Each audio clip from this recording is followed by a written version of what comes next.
Shine like lights in the world as you hold on to the word of life. Guide me, Lord, along the everlasting way. Blessed Monday, everyone. We praise and thank you, dear God, for another day of life. We praise and thank you for the gift of love, the gift of family, of community, of belongingness, and the gift of today, our existence, Lord God. Maraming salamat po. In the Gospel today, allow me to read a portion. The apostle said to the Lord, "Increase your faith." The Lord replied, "If you have faith the size of a mustard seed, you would say to this small berry tree, 'Be uprooted and planted in the sea,' and it would obey you." Ang ating ebanghelyo ay tungkol sa pagpapatawad. Pagpapatawad for forgiveness at paghingi ng tawad. Pag in return, nagpatawad ka, ikaw din, humingi ka ng tawad, in return, ikaw ay patatawarin. That is a sign of love. Tandaan natin na ang buhay natin ay maiksi lamang. The same manner as hindi natin alam ang bukas, walang guarantee. At syempre, kapag meron tayong nasaktan, may nagawan tayo ng hindi maganda, masama ang loob niya sa atin. Kaya nga naman, kinakailangan nating humingi ng tawad. Ayaw nating may sumasama ang loob sa atin. Bakit?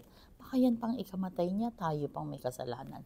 We do not like that. In the same manner as tayo dapat ay marunong magpatawad. Kung ang Diyos nga nakapagpatawad ng ilang beses, tayo pa kaya?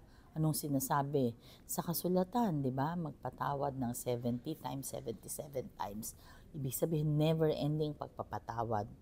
Hindi ibig sabihin kapag ka nagpatawad ka ay hindi ka nasaktan. Hindi yan totoo.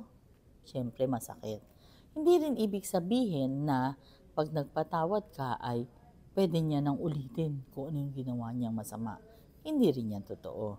At hindi rin ibig sabihin na kapag ka ikaw ay pinatawad o nagpatawad ka, ay makakalimutan mo na lahat ang nangyari. Of course not. Ang sinasabi lang is magpatawad tayo at tayo ay humingi ng tawad dahil ang ayon sa ating panalangin na tinuro sa atin ng Panginoon, forgive our sins as we have forgiven others. Naayon yan sa turo ng Panginoon. Kaya kung nasaktan ko man kayo, patawad po. At kung sino man ang nakasakit sa akin, pinatatawad ko na kayo. Let us pray. Lord God, we are sorry for our sins, either of commission or omission. We pray for healing of those who are sick, those who are requesting for prayers, and those who are praying with us right here, right now. In a special way, Lord, I lift up to you the soul of our dear friend. Kasamahan po siya ng aking tatay sa Oviroy, si Sol Medina. He passed away yesterday. Please, patawad po sa mga kasalanang nagawa niya nung siya'y nabubuhay pa. Rest in peace, kapatid na Sol.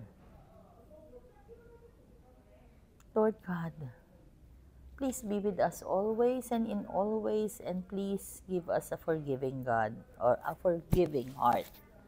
All this we pray in Jesus' mighty name through the intercession of our Blessed Mama Mary. Amen. Blessed Monday once again. God bless us all.